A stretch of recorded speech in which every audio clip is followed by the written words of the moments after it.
Right. Okay. So we've got a vector field and we have a curve in R3. And so the problem says, what is the evaluation? Well, step one, what's the context? And in this context, what's the appropriate evaluation? And it's a vector line integral.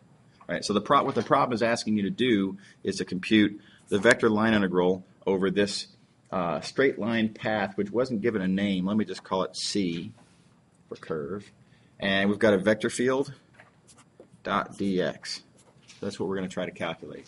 So step one, we've got to parameterize the curve. And there's different ways that you can do this. But we're starting at one point. We're ending at another point.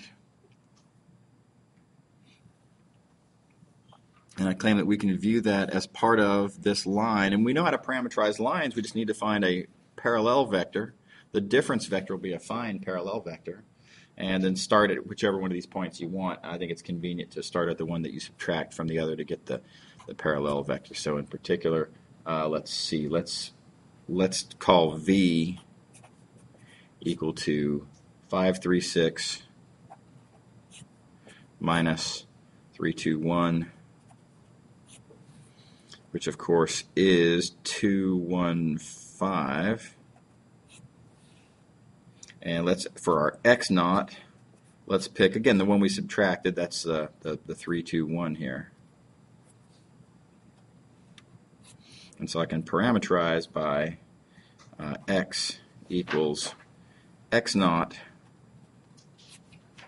plus t v, and v is, let's see, 215. So I claim that, and you can work this out for yourself, but I claim that starting point is where t is equal to 0, and this ending point is where t is equal to 1. So t is going to go from 0 to 1. And there's our parameterization. Is that okay? Yeah. Okay, groovy. Okay, so with the parameterization, I know I have formulas for x, y, and z at this point, and the line integral asks me to compute, f dot x prime dt. T goes from 0 to 1. F, now let's look at the statement of the problem. F is z, comma x, comma y. Well, z, if you look at this parameterization, z is 1 plus 5t. The next component of our vector field is x. X is 3 plus 2t. The next component of our vector field is y, and y is 2 plus t.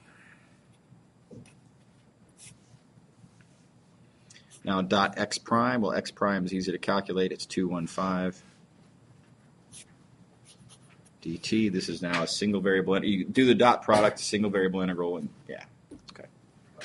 Great. Okay, good. Anybody else? Everybody happy with this one?